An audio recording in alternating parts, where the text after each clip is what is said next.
A lot of times when young ladies step up in their world and they say, you know what, I don't want to get married at a young age. I want to go to college. I want to get my education in. I want to live my best life, figure out who I am, where I'm going, and I'll just stay single for now, or I'll figure out what I want to do, and I'll go on later. I'll maybe get married later or start my relationships later.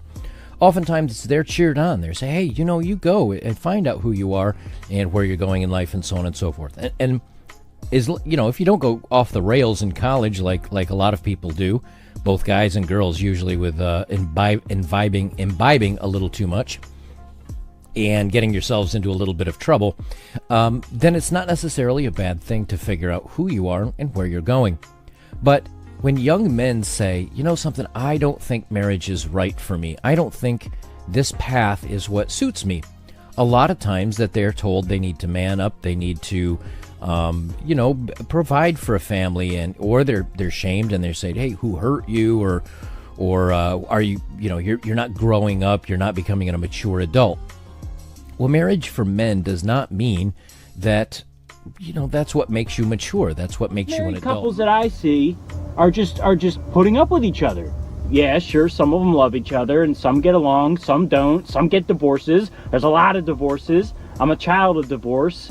If I get married, I know I'm going to at least go through 2 divorces before I finally settle down on the 3rd one, that I'm just going to be like, hey, I got to put up with this. No more taking a dump with the door open. Why can't you just fall in love with somebody, be together for the rest of your lives, but only see each other once a week? You'd be so much happier. So my problem with it tends to be where you have certain people advising other people not to get married, or this whole notion that if you get married, you're a simp, right? I think, just stand back and take a look at the men who are saying that if you get married, that makes you a simp. And what they're doing is advising their way of life as being better, right? So, say no to marriage, say no to this, that, the other, live like me. Whereas when I use them as an example, they're clearly unhappy. They're clearly bitter. The ones that are going around to call people simps for doing that, they're like the most unhappy people there are. To me, they're more unhappy than the men who have been through divorces. That's just one thing. Another thing is... Amen, Jessica. I had to say that. You have these people who are using their parents' example as to why people shouldn't get married. I saw my parents go through this, I saw my parents go through that. There are some of us who saw our parents have a healthy marriage, and therefore we can see on both sides what it takes to make a marriage last and how to make it work effectively. Some of us know what it takes. We have that real life example. So it's not upon you, just because you've seen it not work out, to tell somebody else don't do it because for your parents it didn't work out. Women, they want men out here in the family court system providing child support. They want men out here in the family courts fighting for custody that is usually taken away from them.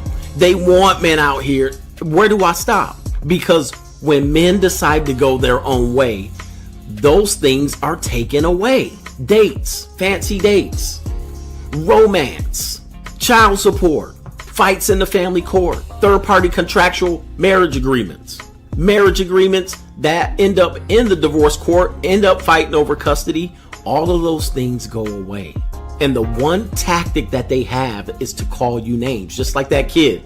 He took his ball and he's going home. And all they can do is hurl insults at that individual. Not try to work with that individual. Not try to get them back into the game and say, okay, what is it that you want and how can we help it out? How can we help you get the respect that you earn? How can we help you show that we appreciate what you're doing and not have you take your ball away? Meet you halfway. But we see the same thing here when men decide to go their own way, when they decide to rebel against the system that are put against them. We get shaming language. And on the opposite side of that, we get told that we are the oppressors. We are the ones with the major benefit in society. The one thing that is constant in all of these arguments is not only shaming. That is the one thing, because I talked about that. The other thing is the talk about what we're running away from. The fact that love is the thing that is provided on the other side that we are going to miss. Not only love and its loneliness. But I'm here to tell you guys, men do not have the loneliness gene. We don't operate on feelings. We operate on facts. And facts always trump feelings. When we're in a marriage or we're in a relationship, feelings are great, but we invest actual tangible items. We make an investment not only emotionally, but we make an investment financially. And it starts from the very beginning. When you talk about the first date, when love is the only receipt that you get for the tangible items that you provide, then that is not enough. And men are walking away from that. That's not enough to sustain you. See, what love provides is an opportunity for love to change, because emotions change. We see it in the court system. 75 to 80% of divorces are filed by women, and the divorce rate is almost at the 55 to 60% level. The reason why is that love changes. Why am I not married? Because I'm not. Why? I mean, how do you? Let me ask you this question. How are you supposed to answer that question? See, these are questions. Why are you not married? I've been married twice. Why? Is that not enough for you? Why am I not married? Because I don't have to be yet. I've got a dating rotation. And y'all will never see the women I deal with. Men are shamed to marry. The shaming language is targeted towards you while you're young for manginas. When are you getting married was something that I always heard from my dad's male friends in a kind of joking and sadistic way, as if they're trying to make me feel inadequate and uncomfortable as a child until I had a wife. Then as a teenager, these same guys made me even more uncomfortable unless I had more than one girlfriend. They would say that when I was your age I had 3 girlfriends and none of them knew each other. They changed their language at that point. First they tell me you have to get as many girlfriends as possible, use them, and then when you're done, using women in general, they expect me to settle down and basically get one woman.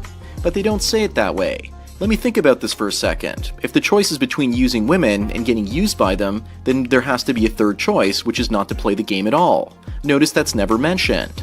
And I never heard the phrase, "Don't get married, women are a pain in the butt," from either my family or friends my entire life.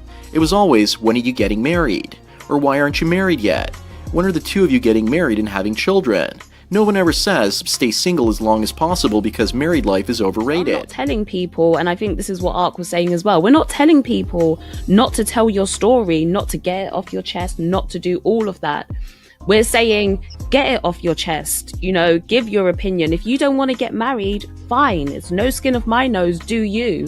But then don't police other people or shame other people. That would be no different to a guy, getting off his chest what he needs to. And I'm like, oh, shut up, stop crying, stop whinging. I tell her all the time, I'm enjoying the moment right now. We're building a bond together. I'm from LA. Of course, I don't have a lot of, great positive role models that are married in front of me. We're building a bond. I'm gonna stop you right there. Go ahead. Because you know right away if you want to marry somebody, especially at your age. You're not.